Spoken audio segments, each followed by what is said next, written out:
Welcome back, Tightwads. Today we are going to be cooking some steak, and I want to show you how to do a reverse sear using the product called the TurboStream. So this is the ring that you start with the TurboStream system. Everything else fits into the hooks on this ring. So I'm going to line up this piece right here, the T, with the back center of my egg. So 12 o'clock if you're looking at your egg. The system hooks in with what's called a dovetail. This is a dovetail end, and it fits into the groove on the other side. This is joinery that's used a lot in woodworking, and it's considered one of the best joints in woodworking because once it's together it can't be pulled apart. So it just fits together right on top of your fire box, which is the bottom part. And you can see the joinery right here where the dovetail fits in together, and then right here is the piece that I was saying should be at 12 o'clock. The next step is to just put your fire ring back into place. I find it easiest to grab it from the inside and slowly drop it back down onto the ring. One question I'm sure many of you will have, and it's the same question that I had, is will my kick ash basket fit inside this system? And the answer is yes. You have to tilt it to one side, then you can simply lower it right down so it does fit while the rest of the system is in place.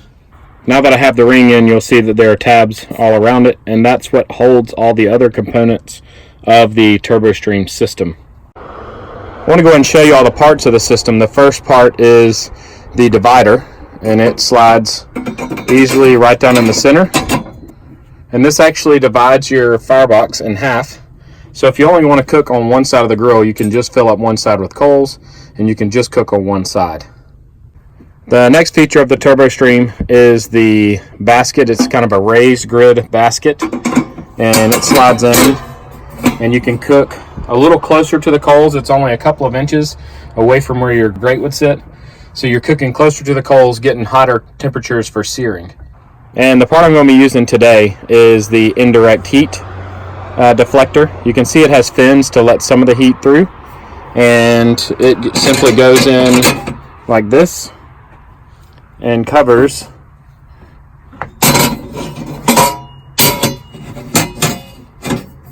and you get a nice indirect heat cooking deflector.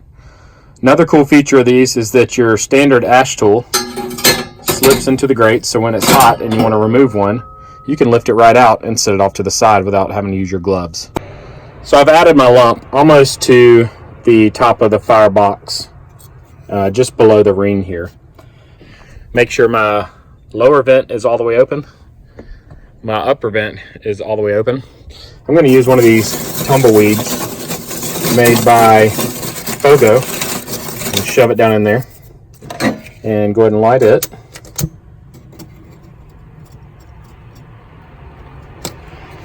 And put a little bit of the coals on top of it here.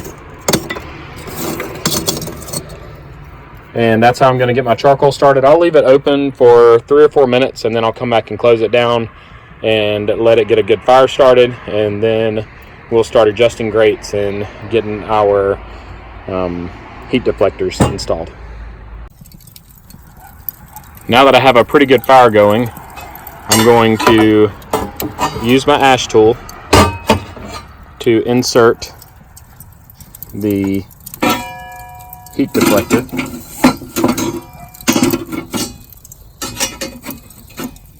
on both sides.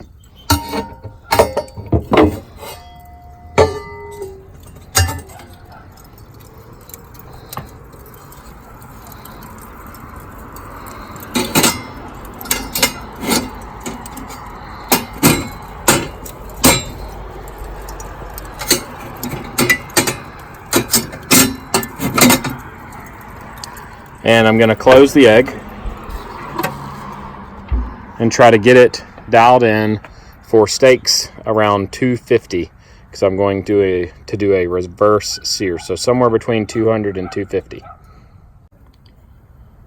I have my internal temperature up to 130 degrees. I did flip them one time, but that was really just to get seasoning on them.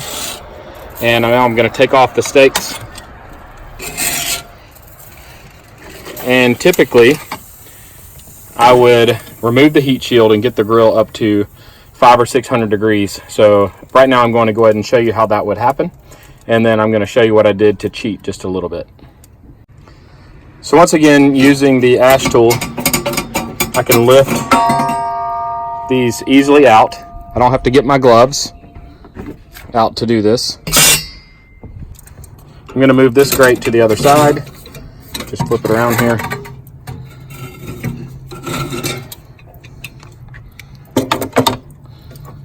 I'm going to remove the other side of the Turbo Stream heat deflector.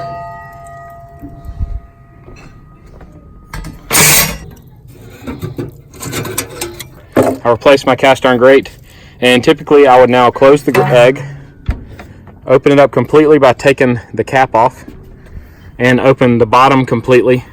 Instead, I've preheated my cast iron pizza pan in the oven so that I can use it for searing to speed up the process. We cooked bacon this morning, so I kept the grease. I'll put my bacon grease on here.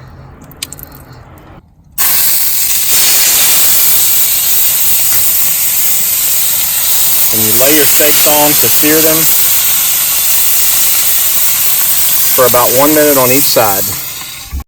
Using the reverse sear method, if you get your steak to about a 130 degree internal temperature and then sear it on a hot skillet for a minute on each side, you will get a great medium rare to medium finished steak, which is my favorite way to eat them. I hope you guys enjoyed this video. If you did, give me a thumbs up and subscribe to my channel. If you have any questions, post them in the comment section below and I'll respond as soon as possible. Feel free to click any of the links on the screen to see some of the other videos I've recorded. Happy egging.